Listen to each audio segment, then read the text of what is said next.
Hi guys, I've missed you. I want to come on here and I want to tell you guys a story about how God used me to fight two battles in one building. So, you know, I prayed to God. I asked God to get me a job. I wasn't really specific. A third party contacted me and I got the job. So when I was working in the department that was really where I wanted to work at, because that was the population that I enjoyed working with the most.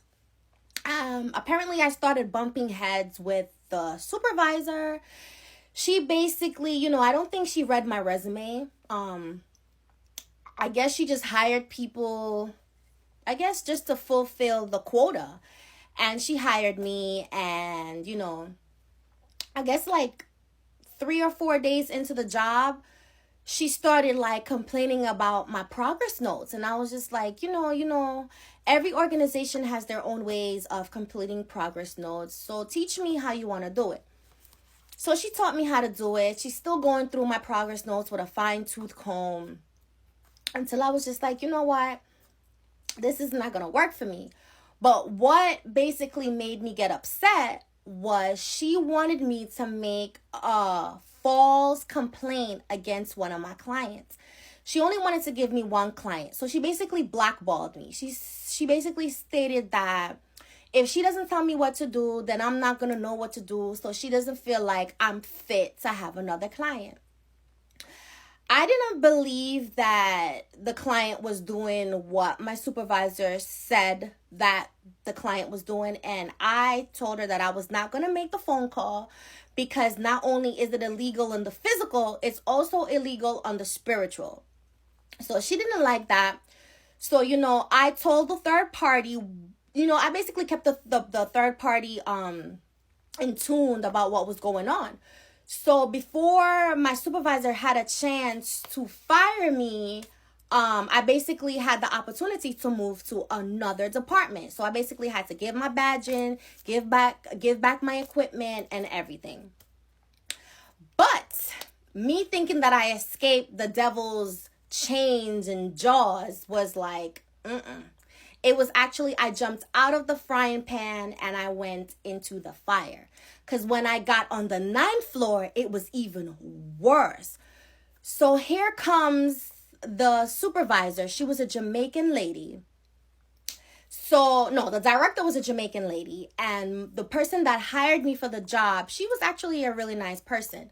But I never really got to work under her because the Jamaican director, she had something else up her sleeve. So she transferred me to an African American supervisor, and it didn't go well. In the beginning, the first day I met her, whatever, but the second day she gave me like a whole bunch of clients. She gave me like about 35 clients.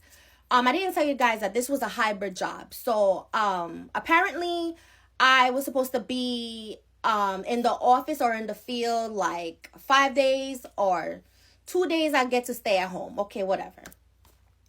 When I was on the 8th floor, the supervisor, she was lazy. So I basically got to do whatever I wanted to do because she was lazy. So when she was lazy, then I figured out how to do my work at my home and do my home visits and basically just manage my time well. So when I got on the 9th floor, I had to do a training. Everything was not what I was used to. So I had to learn a new skill in less than 3 weeks. So the director got really upset with me because she was saying it's taking me too long to complete the trainings. So I looked at her. I probably shouldn't have said this. I looked at her and I was like, how do you know that I'm not dyslexic? How do you know that I don't have autism? How do you know that I don't have a learning disability? And it's taking me a long time to, absorb the information.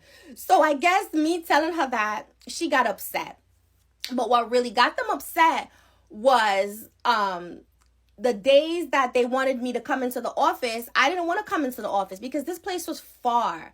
I lived far and my job was far, and I basically wanted to make my own schedule. So like the supervisor was like, well, you have to come here when I'm here. And I'm like, no, I don't. So basically they figured out a way how to get me out of there. And it was basically they wanted to sign my time card. And I've been at this job for almost 4 months and nobody said anything about no time card. So the big discrepancy was they wanted to put their Jan Hancock on my time card. The supervisor only wanted to pay me for 32 hours when I was supposed to be paid for 40 hours. So I was like, no, I had to take 4 trains and 1 bus to get here. And you want to take all that money out of my check? By the time that $800 get taken out of my check, I get a tax $500. I'm not coming home with no money. So once again, I escaped the devil's chains and his claws. And I had to leave because, I mean, what's the point of just getting paid 32 hours? That was not going to be the beginning. That was not going to be the end of it. It was just going to be the beginning of the trouble. So I was just like, I gave them the job and I left. And basically the third party was like, they basically showed me how the supervisor signed in and they deleted hours, and then the director signed in and deleted more hours. So then they only wanted to pay me 20 hours. So I forgot to tell you guys, the day that I was going to start the second assignment from Big Papa, my phone stopped working. The devil was pissed off because this lady, she was good. But I was just like, no, you're not going to get me fired. But my bad name from the 8th floor followed me to the 9th floor and I still had to leave. But it is what it is. I was thankful for the opportunity and I'm just like, you know what? I don't think I'm meant to be working for nobody. Because John D. Rockefeller, he did say that he did not want a nation of thinkers. He wants a nation of workers. And I'm sorry. I don't want to get up every day to achieve someone else's dream. I don't want to do that. I mean, I don't have a problem with it if I'm going to use that to achieve my own dreams and my own goals.